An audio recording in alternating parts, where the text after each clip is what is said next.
가지고 요나의 박넝쿨 하나의 눈물이라는 제목으로 은혜의 말씀 나눕니다. 저는 요나서를 늘 묵상할 때마다 이 3장으로 딱 끝나면 얼마나 좋겠어요. 그죠? 3장 아주 멋있잖아요. 우리가 잘 아는 대로 하나님께서 요나에게 니네에 가서 외치라 했는데 불순종하여 다시스로 도망갔죠. 하나님은 포기하지 않으시고 요나를 다시 사명의 자리에 세우시려고 큰 풍랑을 만나게 합니다. 풍랑을 만나서 결국은 이제 누구로 이 풍랑이 일어났는가 해서 결국은 제비뽑기 할 때 요나가 걸리죠. 요나가 걸리면 드디어 올 것이 왔구나 하고 자기를 바다에 던지라 합니다. 그래도 요나는 선지자예요. 가오가 있지 그래도. 그런 일이 일어날 때 결국 자기 때문에 일어난 걸 인정하고 바다에 던지어라 할 때 바다에 던지게 됩니다. 그러니까 어떻게 보면 그걸로 어떻게 보면 요나서 1장이 죽으면 끝이잖아요. 바다에 던지면 죽는 게 정상인데 하나님은 큰 물고기를 준비해서 요나를 살리십니다. 그러니까 물고기 뱃속에서 3일 동안 밤낮으로 기도하면서 회개하고 이제 돌이키는 시간을 갖지요. 참 우리가 이 요나서를 읽을 때마다 묵상할 때마다 늘 이 하나님이 물고기를 준비해서 그 뱃속에서 어떻게 살아났을까? 그거 묵상하는 사람들 많더라고요. 물어보면요. 그 어떻게 살아났을까 하는데 하나님이 하시면 얼마든지 가능하죠. 우리는 늘 이렇게 우리의 과학적인 기준이나 이성적인 기준으로 성경을 들이대는데 하나님은 하나님 자신이 그 일을 행했을 때는 하나님의 능력으로 행하시는 거잖아요. 큰 물고기를 주면서 오히려 그 3일 밤낮 동안 회개하며 부르시고 돌이키는 시간이죠. 그야말로 그래서 결국은 하나님이 3일 만에 다시 물고기 배에서 토해내게 해서 육지에 이르게 합니다. 그래서 늘 예수님께서 말씀하실 때 내가 이 세대가 많은 표적을 요구하지만 요나의 표적밖에 내가 보일 것이 없다. 신약에 말씀하신 이유가 이 때문이에요. 3일 만에 물고기 뱃속에 있다가 다시 토해내서 살잖아요. 이 예수님 십자가에 죽으셨다가 사흘 만에 부활하신 이 예표가 요나의 표적인 것이에요. 그러니까 구약의 요나서는 이 중요한 의미를 가지고 있어요. 그러니까 예수님의 표적을 즉 구원의 표적도 이 요나서가 말하는 것이고요. 그러니까 요나가 3일 동안 뱃속에 있었다가 다시 육지로 나서 살아나는 이런 의미가 예수님이 십자가에 죽으신과 부활이라는 구원의 표적이죠. 사실은 그거 유일한 표적이라고 볼 수 있어요. 예수님이 이제 더 이상 다른 표적이 없다. 그런데 또 선교의 표적이기도 해요. 이 요나가 결국은 니느웨 이방 나라 가서 외쳐서 결국은 그들이 회개하고 돌이키잖아요. 네, 바로 이것이요. 그래서 구약 성경에 요나서가 4장밖에 안 되지만 상당히 구약의 선교적 의미로 얼마나 중요한 이치를 차지하고 있는가를 보여주는 성경책이 요나서입니다. 제가 시작하면서 그래서 3장까지면 그래서 와서 외쳤죠. 다시 두 번째 요나에게 말씀이 임합니다. 그래서 40일이 지나면 니네는 망하리라 이렇게 외쳤거든요. 그러면 40일이 지나서 망해야 되는데 이들이 이 메시지를 듣고 다 회개하는 거예요.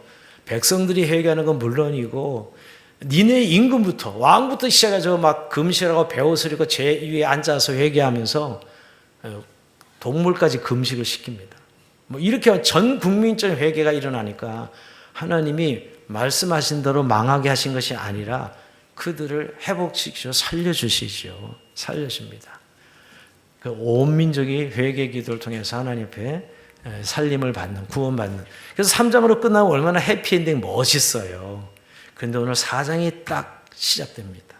그러니까 어떻게 보면 3장으로 마무리된 완벽한 하나님의 구원 역사였다. 막 박수 짝짝 치고 요나는 다시 회복돼가지고 가서 다시 복음을 전했더니 하나님이 그를 통해서 이런 아름다운 일을 이루셨다. 그러면 끝날 것 같은데 4장을 딱 붙여놓으심으로 우리에게 심각한 도전을 하십니다. 그리고 요나라는 선지자가 이런 선지자였나 하나님 앞에 이렇게 떼쓰는 정도가 아니고 오늘 본문 읽었지만 두 번이나 죽기를 구하는 하나님 앞에 대드는 선지자?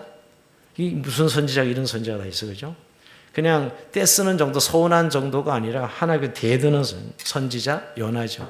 이런 선지자의 모습을 우리가 보게 됩니다. 2번이나 죽여달라고.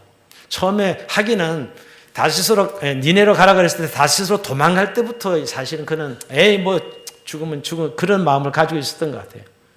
왜? 자기의 신학에는 니네로 가서 복음을 전하는 하나님을 전하는 일은 있을 수 없는 일이에요. 왜 그렇죠? 그것은 결국은 자기 민족의 원수고 니네의 말로. 그리고 선민인 자기 나라 백성들에 가서 외치라는 것은 이해가 되지만 이방 나라에 가서 외치라는 것은 요나의 신학에는 있지 않았던 일이에요. 그래서 결국은 이제 4장 1절에 충격적인 반전인데요. 4장 1절 같이 읽어봅니다. 시작. 요나가 매우 싫어하고 성내며 그랬어요. 여기 시작합니다. 요나가 매우 싫어하고 성내며. 그러니까 니네가 지금 심판을 면하고 구원받은 것에 대해서 뭐 어떻게 말하고 있는 거예요? 매우 싫어하고 성냈다는 거예요. 이 히브리어로 이 싫어한다는 단어가 그것이 요나에게 큰 악으로 보였고 그에게 불이 붙었다 이런 뜻입니다. 그러니까 니네가 구원받은 것, 망하지 않은 것은 이 요나에게는 있을 수 없는 신학인 것이에요. 원수들이 구원받은 것은 도저히 용납할 수 없었던 것이죠. 저런 원수들이 구원을 받아? 말도 안 돼! 이러면서 오늘 죽기를 구하는 거죠, 여러분. 여러분, 사실은 이방 나라가 구원받은 걸 정말 춤추기는커녕 심통이 나가지고 분노가 머리끝까지 치밀어 올랐던 것이지요. 아까도 얘기했지만 분명히 니네는 이스라엘을 너무 괴롭히는 원수지간, 철천지 원수죠. 아수르의 수도고 여러분. 그러니 저들은 지옥불이 떨어져서 그냥 다 죽어야 되는데 죽기는커녕 구원을 받았잖아요. 여기 이 감정을 속이지 않고 오늘 그대로 드러내는 것이죠.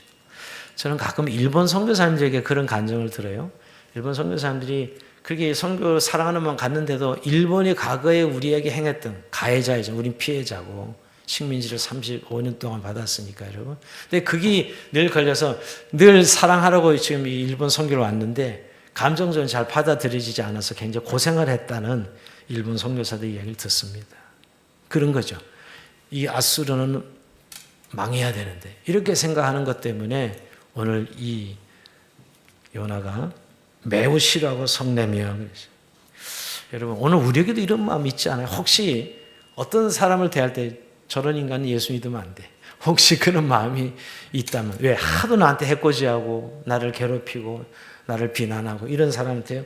그럴 수도 있잖아요. 저런 악한 인간은 심판을 받아야 돼 이런 거죠. 그런 거죠 여러분. 오늘 지금 요나가 그런 감정인 거예요. 그래서 다시 한번 이 요나의 이기적인 구원과 지극히 민족주의적인 이런 구원과 잘못된 선민 사정에 쩌들어 있는 요나 선지자를 하나님이 확 돌이키시는 장면이에요. 근데 돌이키는 결과는 안 나오고 있고요. 요나가 어떻게 됐다는 것은 저와 여러분 모두에게 사실은 딱 선포하고 마무리를 짓습니다. 11절로 끝나는데 여러분. 자, 오늘 그렇게 매우 싫어하고 성을 냈다 그랬는데 결국 요나의 기도를 한번 볼까요? 2절 한번 보시죠. 요나가 어떻게 기도하는지 한번 읽어봅시다. 시작. 여호와께 기도하여 이르되 여호와여 내가 내 고국에 있을 때 이러하겠다고 말씀하지 아니하였나이까? 그러므로 내가 빨리 다시스로 도망해 싸우니 주께서는 은혜로우시며 자비로우시며 노하기를 더디하시며 인애가 크시사 뜰을 돌이켜 재앙을 내리지 아니하시는 하나님이신 줄을 내가 알았음이니이다. 아멘. 엄청 기도가 긴데요. 이게 핵심이 뭐예요? 잘 들어오지 않죠. 뭔 말 하는 거예요 지금 요나가 여러분? 하나님 제가 이럴 줄 알았습니다. 제가 이럴 줄 알았다니까요. 하나님은 워낙 은혜로우시고 자비로우셔서 저 아수르 저놈들을 회개하면 내가 용서하실 줄 진작에 알았어요. 그래서 내가 다시스로 도망갔다니까요. 이거 아닌가요? 가서 내가 외쳐서 회개하면 하나님은 워낙 은혜서 자비로우신 분이니까 저들이 회개할 용서할 줄 알고 내가 그래서 안 갔다니까요. 다시서 도망갔다니까요. 이야기하는 거예요 사실은. 요나는 하나님에 대해서 너무 잘 알았던 사람이에요. 오늘 이 표현은 어디에 나오죠? 출애굽기 34장 6절에 나오는 말씀. 하나님 성품에 대해서 그죠? 하나님은 은혜로우시며 자비로우시며 노하기를 더디하시며 인애가 크시사 뜻을 돌이켜 재앙을 내리시나니 하나님 신지를 내가 알았습니다. 요거 구약에 대해서 능통한 선지자예요. 요거 그대로 인용한 것입니다. 요나는 여러분 신학적 엘리트였어요. 엘리트. 그러나 그의 지식은 지독하게 편협했던 것이에요. 그러니까 요나가 생각한 하나님의 자비와 은혜는 오직 선민, 자기 이스라엘에게만 해당되는 특권이어야 된다고 생각한 거예요. 저 이방 나라는 안 돼. 우리 자기 나라에게만 해당되는 특권이지 아수르 저놈들은 이런 하나님의 은혜를 누리면 안 돼. 이런 생각을 가지고 있는 것이죠. 얼마나 편협합니까 여러분. 저 흉악한 이방 나라 니네는 하나님의 공의의 심판을 받아서 지옥의 불덩이에 빠져야 된다고 생각하고 있는 것이지요. 여러분 참 요나의 이 편협성이라고 우리 한번 생각해 보세요. 자기 나라만 구원받아야 된다는 것이죠. 이런 거죠. 여러분 우리가 볼 때 내 어떤 기준에 맞는 사람만 구원받아야 되고 다른 사람은 구원받으면 안 돼. 이렇게 생각하는 것과 다름없지요. 이 무서운 영적 교만입니다. 사실 그는 하나님의 무한한 사랑을 자신의 좁은 민족주의와 애국심이라는 틀에 가두어 버린 거예요. 하나님의 사랑을 딱 자기 틀에 가두어 버린 것이죠. 이런 사람만, 즉 이스라엘 백성들만 구원받아야 되지 저는 원수는 망해야 돼. 이렇게 생각했던 것이죠. 그러니까 오늘 지금 죽기를 각오하면서 이렇게 대들고 있는 거예요. 어떻게 그런 일이 일어날 수 있습니까? 하나님 지금 대들고 있는 것이죠. 분통을 터뜨리고 있는 거예요. 그야말로 요나의 옹졸한 편협성을 오늘 살펴보게 됩니다. 근데 여러분 오늘 이 요나의 옹졸한 편협성을 보면서 우리는 안 그렇습니까? 저도 늘 이거 오늘 묵상하면서 여러분 우리도 역시 그런 편협함이 작동될 때가 많습니다. 우리도 영적 우월주의에 빠진 분들이죠. 저도 근본주의적인 이런 신의 형태를 어릴 때 청소년 시절에 배워서 늘 이렇게 저 밖에 예수 믿지 않는 사람들에 대한 나의 태도가 아주 이렇게 냉담한다는 걸, 아주 이율배반적인 모습이 있다는 거예요. 나는 구원받은 의인이고 저 세상 사람들은 심판받을 사람들, 예수 안 믿으니까 심판받을 사람들, 이렇게 나도 모르게 은연중에 이렇게 내 어떤 마음의 뿌리가 있는 걸 보게 됩니다. 이분법적 사고방식이죠. 그런데 여러분 밖에 있는 사람들은 구원받을 사람들이죠. 하나님이 구원할 사람들이지 심판받을 사람들이에요? 그럼 뭘로 전도해요? 우리에게 왜 이 세상을 맡겼냐고 하나님이. 근데 우리도 모르게 저 밖에는 옛날에 어떤 분이 지옥불에 불쏘시게 될 사람들, 밖에 있는 사람들 그렇게. 근데 지금은 이제 이런 부분이 많이 좀 좋아졌다고 생각해요. 근데 열심히 전도하면서도 너무 이분법적인 사고방, 심판받을 사람들은 구원받는 사람들, 이 영적 우월주의에 빠진 교만입니다, 여러분. 그러니까 교회가 점점 우리끼리의 모임, 우리끼리. 여러분 왜 교회를 만들으셨어요? 하나님 왜 우리 교회를 세우시나? 저 바깥 사람들을 위해서 만들어 놓은 거예요. 저 바깥 사람들을 구원하시기 위해서. 그런 의미에서 오늘 이 요나의 편협함 생각은 우리에게도 늘 있다는 사실을 발견하게 됩니다. 이기적인 그런 모습이지요. 예를 들면 우리가 정말 교회 안에서는 온갖 좋은 용어를 다 쓰며 사랑하고 축복하지만 교회 문을 나서는 순간 세상의 연약한 이웃이나 또 나와 정치적 성향이 다른 사람들이나 또 삶의 궤적이 다른 이들을 향해서는 나도 모르게 아주 비판적이고 정죄의 시선을 이렇게 던지고 있지는 않습니까? 분명 우리가 교회 안에서 사랑해야 된다고 생각하고 우리가 나가는데 실제 삶의 현장에 가면 왜 그들을 향한 우리의 시선이 따스하고 구원받을 사람으로 불쌍히 궁히 여기는 것이 아니라 냉담한 그런 우리의 가슴과 우리의 시선이 있지는 않냐고요. 특히 우리 사회는 너무 갈등이 심해서요. 정치적 성향만 다르면 원수가 돼요.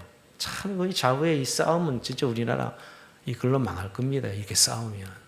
그러니까 그런 이 우리의 사회 분위기 속에서 정치적 성향만 다르면서 원수가 돼서 구원은 이미 사라지고 이제 싸늘한 냉담한 서로의 시선을 주고받는 그런 관계 말입니다. 또 너무 이 삶의 격차가 많이 나요. 중산층 또 잘 사는 사람들 못 사는 사람들 너무 삶의 격차가 심하다 보니까 여기에 따르는 어떤 갈등들이 우리 사회에 정말 이 그리스도의 삶을 뛰어넘어서 정말 우리가 구원받을 이웃으로 받아들이기보다는 왠지 내가 좀 잘 사는 사람 만나면 피의식이 있고 그러잖아요. 뭐가 피의식을 왜 가져요? 열심히 벌어서 돈 있는 사람과 없는 사람 있을 수 있는 거잖아요. 그런데도 그런 왠지 피의식과 냉담한 우리의 마음이 생기는 이유는 무엇입니까? 이게 사실은 요나 같은 편협함과 옹졸함이죠, 여러분. 그리고 사실 우리 스스로가 이런 부분도 있는 것 같아요. 필터링을 내가 저 사람 구원받을 수 있는 사람, 저 사람 구원받지 못할 사람. 뭔가 내 기준 나름대로 정해서 자기가 스스로 구원의 대상을 제한하고 필터링하는 것입니다. 내가 싫어하는 부류의 사람, 내가 불편한 사람들에게는 은혜가 흘러가지 않기를 바라는 그런 요나의 심보죠. 이게 요나의 심보입니다. 이게 우리의 삶에서는 없는가? 우리는 그렇게 생각은 안 하는데요. 실제 현장은 그런 일들이 일어나고 있어요. 많이 볼 수 있다고요.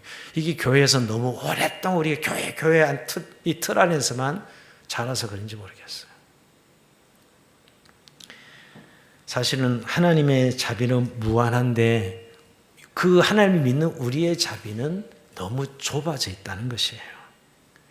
여러분, 우리가 구원받은 건 거저 받았잖아요. 아무런 조건 없는 하나님 값진 하나님의 선물이었는데, 여러분, 그런데 내가 먼저 구원받았던 이유로 나중된 자를 정죄하고 나와 맞지 않는 이들을 구원의 태도를 밖으로 밀어내는 것은 정말 하나님의 성리적 마음을 아프게 하는 편협성이에요.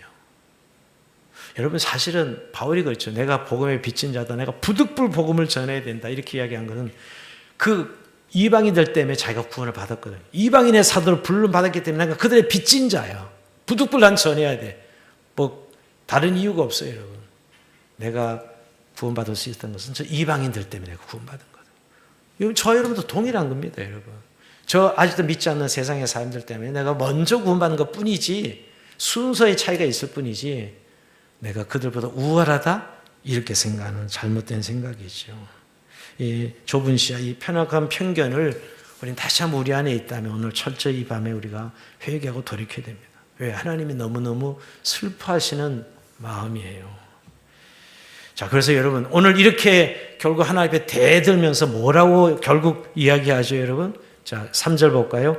여호와여, 원하건대 이제 내 생명을 거두어 가소서. 사는 것보다 죽는 것이 내게 나음이다니.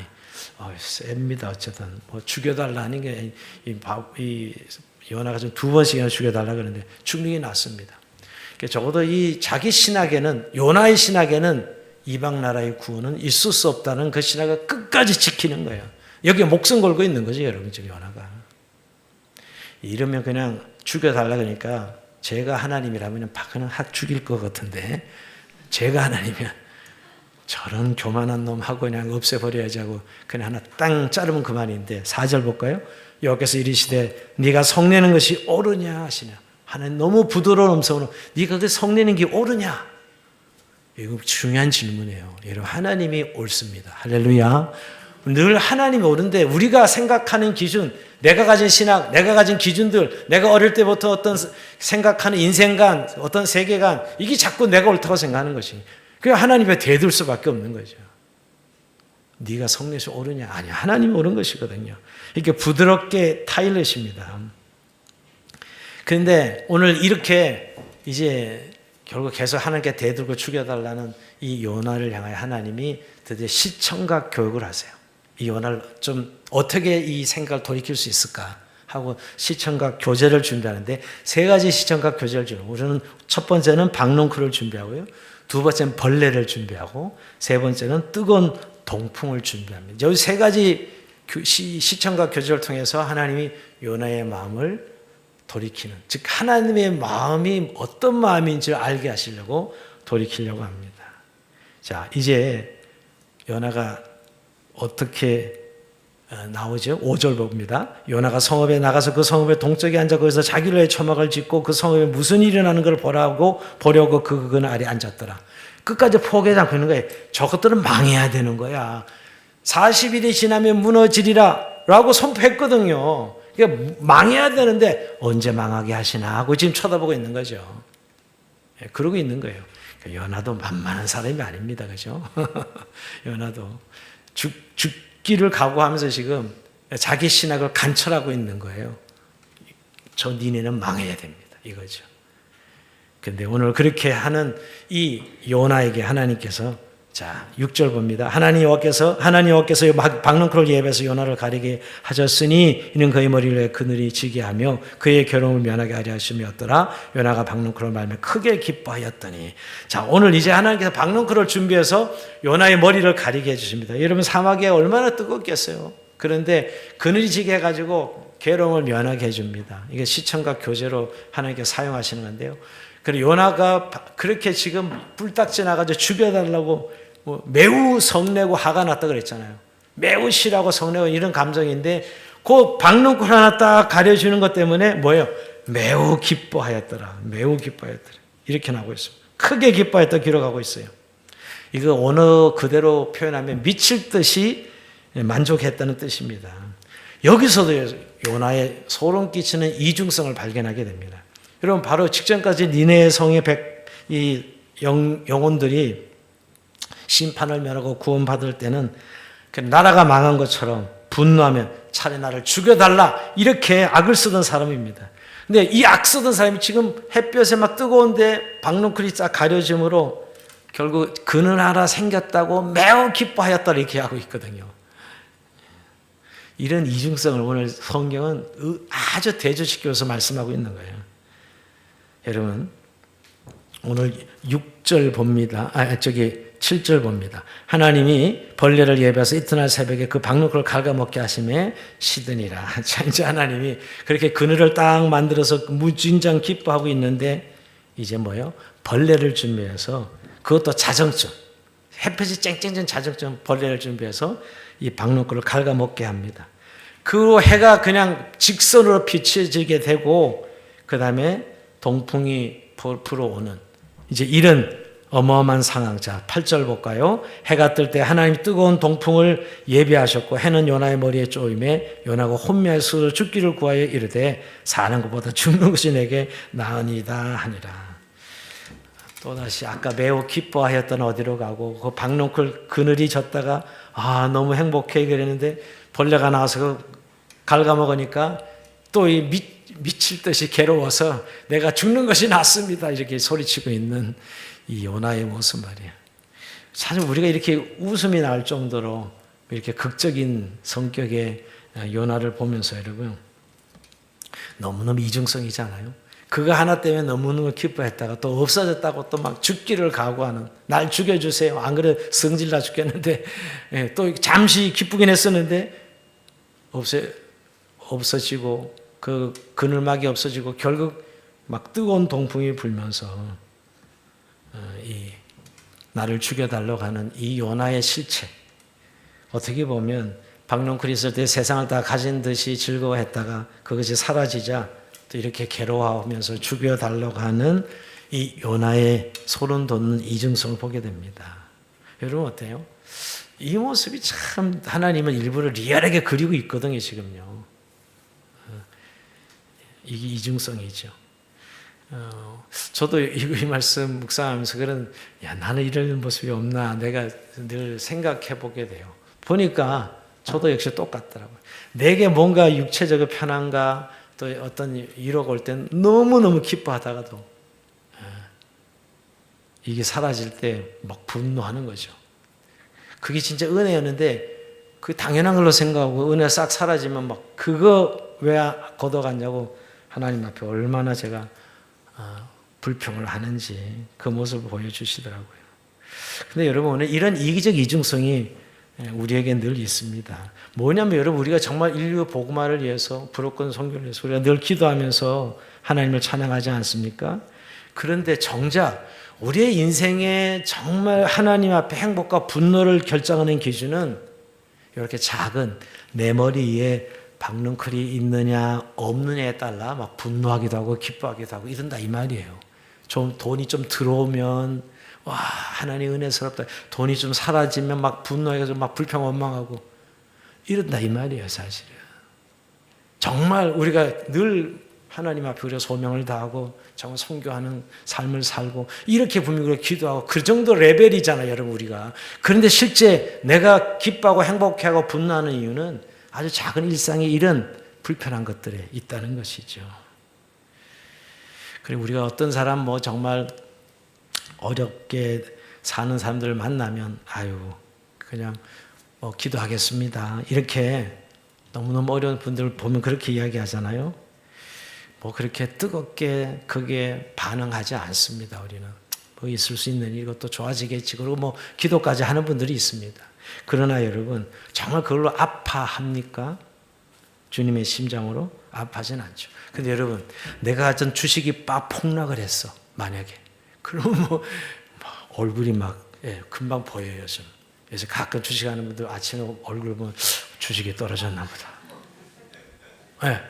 그게 분노하고 어쩔 줄을 모르는데 그러면 남들 아프면 지금 끼니가 없어서 어렵다는 얘기 들어도 그냥 태연하게 기도하죠 이 정도 감정이거든요. 근데 내 문제에 걸리면 막 죽겠노라 그냥 부들부들 떨지 않냐고요. 그게 이게 요나의 이중성 아니에요, 여러분 지금? 오늘 그거 이야기하는 것이에요, 여러분. 그저 비즈니스에 작은 손해가 생기면 막 세상이 무너진 것처럼 불안해가 잠을 자지 못하는 그런 우리의 모습들 아니냐고요, 여러분. 여러분 또 우리가 뭐 시간을 내서 전도하거나 또 뭐 시간을 내서 단기 선교를 가거나 뭐 이런 것들 뭐 우리가 늘 내 인생에 아유 바빠서 나는 시간이 없어서 이렇게 핑계를 많이 댈 수도 있잖아요, 여러분. 안 그런 분도 있지만 하지만 내가 좋아하는 뭐 취미 생활 같은 거 그거 여러분 만약에 누가 딱 시간에 못하게 하면 뭐 적어도 내가 일주일에 한 번 넷플릭스 앞에서 다 여유 있게 보내야 되는데 그걸 뭐 때문에 못하게 되면 얼마나 억울해하는지 말이에요. 그런 시간을 지금 전도하고 뭐 하나님 앞에 나와서 예배드리고 헌신하고 이런 것들에 대해서는 그런 핑계를 다 대면서도 뭐 그래도 맛집에 가서 좀 맛있는 것도 먹고 또 인생에 뭐 해외여행도 가고 이렇게 자기를 위해서 뭐 인생에 쓰는 건 아낌없이 쓰잖아요, 여러분. 그게 이중성 아닐까요, 여러분? 우리가 늘 기도는 그렇게 하나님 내가 나를 위해서 살고 내가 소명을 다 살겠습니다 해야죠. 우리 그런 이중성을 사실 이렇게 고발하고 있는 거예요. 그 부분이 아닌 것 같아요. 저는 오늘 이중성을 보면서 우리가 늘 사회상 살아가면서 그런 부조리, 저 정치인의 부조리에서 막 침 튀겨가면서 저 정치인 잘못됐다고 막 욕하지만 가만히 생각해 보면 여러분 그런 모습이 내 안에도 늘 있다는 거예요. 저는 늘 이렇게 뭐 정권이 바뀌기도 하고 여야가 바뀌기도 보면 늘 똑같아요, 사실은. 이 사람의 비난 또 이 사람 똑같은 걸로 비난하고 뭐 똑같은 거지. 그게 뭐 예를 들면 한쪽이 진짜 무슨 정의의 편에 쓴다든지 그런 거 없거든요. 저 추악한 것들 사라져야 돼. 하지만 역시 당사자 그런 자신도 결국 그런 대상이라 이 말이에요, 여러분. 예를 들면 남들이 뭐 직장에서 잘못하면 저 사람 잘라야 돼 이러고 하지만 자기가 그 상황 되면 그 사람 자르면 안 됩니다. 자기는 자르면 안 됩니다. 이렇게 이야기하는 사람들이 저와 여러분들이라는 것이죠. 뭐냐면 그게 우리의 이런 이중성인데 바로 하나님이 요나의 이중성을 오늘 정렬히 드러내주는 거예요. 그 박농굴 준비해가지고 그늘 져으니까 와 너무 행복해 이러다가 없애지니까 날 죽여달라고 이렇게 말하는 이 요나를 고발하고 있는 것이거든요. 수천 명의 영혼이 하나님을 몰라 영원한 형벌로 걸어 들어가는 것보다 오늘 내 자동차에 뭐 흠집이 난다든지 뭐 스마트폰 깨끗이 깨졌다든지 여러분 이런 것들이 우리는 더 신경 쓰고 막 그 더 애타하고 그걸 위해서 막 몸부림치는 그런 우리의 모습이라는 것이죠. 뭐냐면 여러분 우리가 물론 예수 믿고 열방을 위해서 기도하고 내가 정말 치유해달라고 기도하고 그런 삶을 삽니다. 그런데 실상 오늘 우리의 삶의 현장에서는 내 육신의 편안함이나 내 자존심이나 내 소유라는 박농쿨 그놈을 지키는데 온 신경을 쓰고 있는 그런 이율배반적인 삶을 산다는 것이죠. 하나님 오늘 그걸 우리에게 말씀하고 싶어 하시는 겁니다. 지독한 이성과 이중성이죠. 뭐냐면 내 안락함을 우상으로 섬기는 그런 이중적인 모습들. 여러분 요나야말로 유명한 엘리트 선지자였어요. 오늘 이 엘리트 선지자에게 정말 가오도 있고 민족주의자고 애국자고 여러분 하지만 하나님의 관점에서 오늘 하나님은 이 요나를 고발하고 있는 거예요. 3장에서 잘 끝나면 너무 행복한 이야기인데 오늘 4장을 붙이셔서 그것도 요나의 대답도 듣지 않습니다. 저와 여러분이 대답하도록. 그게 오늘 4장이 있는 이유입니다. 자 이제 하물며 이제 이 10절 11절 우리 마지막 한번 읽어봅니다. 시작. 여호와께서 이르시되 내가 수고도 아니하였고 재배도 아니하였고 하룻밤에 났다가 하룻밤에 말라버린 이 박농쿨을 아꼈거든 하물며 이 큰 성읍을 니네에는 장우를 분별하지 못하는 자가 12만 명이요 가축도 많이 있나니 내가 어찌 아끼지 아니하겠느냐 하시니라. 아멘. 여러분 이 이제 마지막 하나님이 요나를 선포죠, 여러분. 여기에서 정말 요나를 전체를 관통하는 가장 위대하고 준엄한 질문을 던지십니다. 이건 하나님의 숨소리와 눈물이 담겨진 내용이에요. 그냥 읽으면 안 돼요. 사실 여기에는 이 하나님의 마음과 눈물이 담겨져 있는 내용입니다. 단순한 질문이 아니죠. 영원히 죽을 수밖에 없는 인류를 바라보시는 하나님 아버지 가슴 찢어지는 통곡이 있고 이 안에 여러분 포효이며 선교적 선언입니다. 요나야 너는 네가 심지도 않고 물도 주지도 않고 그리고 하룻밤새 피어났다가 져버린 저 하찮은 식물 하나 박능골 하나 없어졌다고 그렇게 피눈을 흘리면서 분노했는데 네가 피눈을 흘리면 분노했는데 그렇다면 보아라 저 니네의 성에 저기 좌우로 분별하지 못한 12만 명을 내가 귀하게 여기는 것 당연하지 않겠냐? 내가 지은 저 12만 명의 좌우로 분별 못하는 영혼을 귀하게 여기는 건 당연하지 않겠냐? 이렇게 이야기합니다. 여기 하나님의 선교가 나와요. 하나님의 마음이 여기 담겨져 있다고요. 하나님의 마음이 여기 담아 있는 것이죠. 내가 내 손으로 빚었고 내가 호흡을 불어넣었으며 내가 지금까지 눈동자처럼 길러온 내 자식들이 아니냐. 너는 그렇게 네 그늘 막 하나 시원하게 해주는 박노쿨 하나를 그렇게 귀하게 여겼다가 없어졌다고 그 난리를 피는데 내가 그 니네 백성들 내가 전 내 백성들이 저기 있는데 귀하게 여기는 것이 이상하냐. 어찌 내가 저들을 지옥불에 던져지는 걸 내가 그대로 둘 수 있느냐는 것이죠. 우리가 하나님을 오해하는 분들이 많아요. 하나님의 모든 인류의 뜻은 구원입니다. 구원이에요, 구원. 하나님의 뜻은. 오늘 우리 교회가 있는 이유도 그렇고 오늘 믿는 우리들이 살아가는 삶의 이유도 바로 이 때문이죠. 하나님은 이스라엘만의 하나님이 아니라 오늘 신약세계 교회 하나님, 온 인류의 창조주이시며 열방과 민족과 모든 족속들이 다 주께로 나오게 하는 그 열방의 하나님이시요. 우리가 요한계시록을 보면 천상의 교회가 잠깐 커튼이 열어집니다. 요한계시록 4장 5장에 보면 그때 모든 열방과 민족과 족속들이 주 앞에 나와 다 예수의 멸류관을 던지면서 어린 양을 찬양해요. 그것이 천국이에요. 천국. 천상의 교회라고요. 오늘 이 땅에 우리가 선교하는 이유, 우리가 이 세상에 교회가 존재하는 이유, 이게 하나님의 마음인데 여러분 전생 어떤 사람도 구원받지 못할 사람이 없는 거예요. 하나님이 그 마음으로 이 인류의 피눈물 흘리면서 기다리고 있고 복음이 전해지기를 기다리고 있고 그들이 주께로 돌아오기를 기다리며 하나님이 선교하시는 것이. 그래서 저와 여러분이 그 하나님의 마음을 오늘 받았기에 교회가 계속 복음 전하고 전도하고 선교하는 것이지요. 하나님의 마음이 여기에 오늘 담겨지는 거예요. 하물며 내가 너 그렇게 하룻밤에 피어나는 박농쿨도 그렇게 아끼는데 내가 여기 좌우를 분별하지 못한 니네 백성들을 아끼는 건 당연하지 않겠느냐 말씀하고 있는 거죠. 이 말을 오늘 이 교회 밖에 있는 사람들을 향하여 하나님 그렇게 말씀하고 있는 것이죠. 하나님의 심장은 오늘도 하나님을 알지 못해 죽어가는 영혼들 때문에 피를 흘리며 뛰고 있습니다. 오늘 하나님께서 그래서 이 질문을 던지고 요나서 딱 끝이 나요. 요나의 대답이 있을 법한데 그죠? 이 정상이라면 하나님 내가 잘못했습니다. 회개합니다. 뭔가 뒤에 요나의 대답이 나올 것 같은데 아예 대답이 없습니다. 그는 그 질문으로 끝납니다. 요나의 대답은 없습니다. 결국은 이 대답할 사람은 요나뿐만이 아니라 오늘 저와 여러분들이 오가는 모든 세대의 그리스도인들이 바로 대답할 말이죠, 여러분. 그러면서 여러분 우리가 좀 결단해야 됩니다. 우리는 늘 하룻밤에 없어질 이 세상의 박농쿨을 그렇게 귀히 여기는 어떻게 보면 그것 때문에 살아가는 것처럼 보이잖아요. 다 없어질 것들인데 내 아파트 평수나 내 통장의 잔고나 내 자녀의 성공이나 내 삶의 안락함이라는 이 박농쿨 그늘막이 조금 흔들린다고 그렇게 하나님 앞에 불평하면서 말이에요. 이제 그런 우리가 어떻게 보면 하나님 나라를 안다고 하면서 실제로 우리의 삶에 일어나는 영적 어린아이의 모습이죠, 사실은. 그게 마치 내 인생의 전부가 걸려있느냐.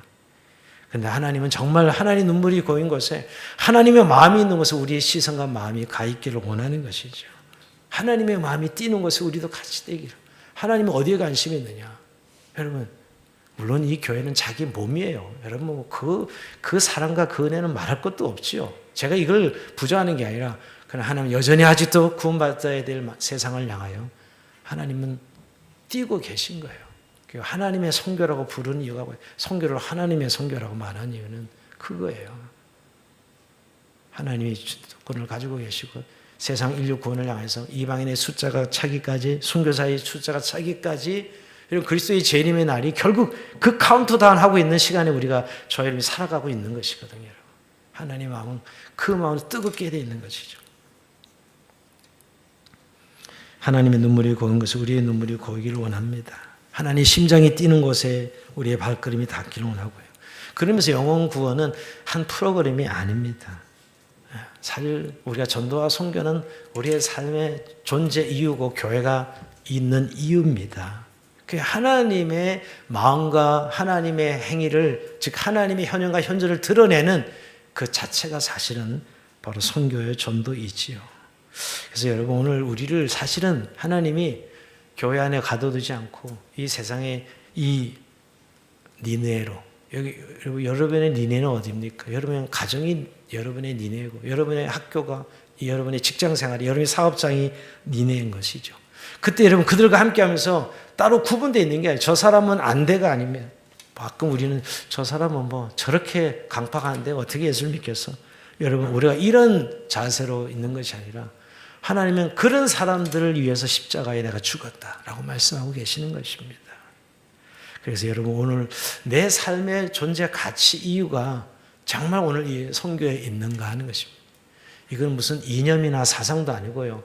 특별히 열뻗친 사람들의, 뭐 또 정말 예수를 뜨겁게 믿는 사람들의 그런 삶의 이유가 아닙니다. 이거 오늘 우리를 그리스도 안에 부르신 이유죠. 그리스도 안에서 우리에게 모든 신령한 복을 주시고 그 그리스도 안에서 결국 우리가 그리스도를 드러내고 나타내는 이 삶이 결국 전도와 선교적 삶인 것이지요. 좀 우리의 이 옹졸하고 편협한 요나의 마음이 좀 오늘 이 밤에 여러분 열어지면 좋겠습니다. 우리도 모르게 이렇게 딱 각져서 내 삶의 것들 얼마나 민감합니까, 여러분? 근데 정말 하나님의 마음에 대해서 우리는 얼마나 늘 품고 그렇게 살아가고 있는지요. 하나님 지금도 네가 어찌 아끼지 않겠느냐고 눈물 흘리시는 주님의 마음, 우리의 삶의 현장이 어디든, 저는 어제도 월요일 날인가요? 그 대화를 나누면서 어제네요. 사실 그 어디도 다 선교지잖아요. 우리가 선교지에 선교사님으로 선교하면서 살아가는 거예요. 모두가 결국 우리의 선교지에서 각자의 삶을 선교로 살아내고 있는 것이거든요. 근데 선교사들에게는 또 뭐 교육자들은 이런 삶의 기준을 이야기하다가 정상 나는 뭐 평신도고요. 나는 뭐 아직은 믿음이 그렇게 깊지 않고요. 그런 이야기들로 결국 자기의 안락을 위해 살아가는 삶을 정당화하는. 결국 이 옹졸한 편협함이 한 번도 자기 인생을 못 나가게 합니다. 세상으로. 그 안에 갇혀 사는 것이에요. 이걸 깨고 나가야 되는 거예요. 그래서 정말 하나님의 나라가, 하나님의 마음이 얼마나 웅장하고 위대하고 영스러운지를 맛봐야 됩니다. 그 안에 모든 것이 가능한 일이거든요, 여러분. 그게 뭐 어렵게 살고 힘들게 살고 뭐 돈이 좀 있고 없고, 여러분 그게 우리에게 영향을 미치는 건 사실이지만, 그 영향을 받고 살아가지만 우리의 심령 속에 이루어지는 하나님의 나라는, 그 하나님의 마음으로 채워진 사람들에는 모두가 자유한 것이고, 결국 나는 복음의 통로가 되는 것이죠. 삶 속에서, 현장 속에서 이 복음이 흘러가는 통로일 뿐입니다. 그런 영광스러운 은혜를 맛보게 되는 것이죠, 여러분. 지금도 여전히 여러분, 나의 인생은 나의 안락함이 아니고 내 성공이 아니고 정말 하나님의 마음, 즉 이 세상 모든 영혼들이 구원받는 그날까지, 모든 인류가 구원받는 그날까지 하나님 일하시는 하나님이십니다. 오늘 여러분 가깝게는 내 가정에 있고, 제일 가장 가까운 나의 성녀자 내 가정이지, 여러분. 말할 것도 없죠. 여러분, 우리가 배우자나 가족은 그냥 혈연적으로 묶여졌다 해서 내가 아무렇게나 하고 또 아무런 뭐 그런 부담이 없다고 생각하고 있지는 않습니까? 아니요. 가장 부담 있는 사람이 내 가정입니다. 주님이 그렇게 우리에게, 그래서 혈연의 관계로 가족을 묶어주셨으니까, 여러분. 그러게 여러분, 오늘 이게 대답은 없지만 내가 이제 대답할 차례거든요. 하물며 내가 어찌 아끼지 아니하겠냐 했을 때 주님 맞습니다. 옳습니다. 내가 틀렸고 주님이 옳습니다. 오늘 요나의 대답이겠죠. 오늘 주님의 눈물이 있는 곳에 나도 눈물을 흘리고 주님의 심장이 가는 곳에 나도 가겠습니다. 라고 고백했을 것입니다. 여러분, 하룻밤 사이에 사라질 세상의 박넝쿨을 혹시 너무 초점 맞추고 살아가고 있지는 않습니다. 그것 때문에 막 분노가 안타깝고 하고 있지 않냐고요. 그러나 여러분, 오히려 하나님의 마음을 읽어보면 하나님 오늘도 세상에 지옥으로 달려가는 많은 영혼들을 보며 가슴을 치며 안타까워하시는 견디지 못하시는 하나님의 마음을 여러분 듣고 있지는 않습니까? 영혼 구원은 하나님의 심장입니다. 선교는 하나님의 눈물이 고인 곳으로 우리의 발걸음을 옮기는 것이고요. 내가 좋아하는 사람, 내 마음에 드는 사람만 구원받기를 바라는 이 요나의 좁은 마음을 우리가 다시 한번 십자가에 못 박고 다시 한번 주님, 저와 여러분을 위해서 십자가에 주신 예수 그리스도 앞으로 나아가는, 정말 여러분 그 십자가의 사랑을 우리가 체험하고 맛본 사람은 우리 이런 편협함에 묶여 살 수 없습니다. 이런 이중성에 우리가 묶여 있을 수 없는 것입니다. 오늘 주님, 내가 여기 있습니다. 주님 앞에 눈물이 있는 곳에, 주님의 마음이 있는 곳에 내가 있게 해달라고, 나를 보내어 달라고 이렇게 기도하는 저희는 삶이 되길 주의 이름으로 축원드립니다. 자, 우리 찬송하면서 주님 앞에 기도의 시간 나갑시다. 아버지, 당신의 마음이 있는 곳에 나의 마음이 있기를 원해요.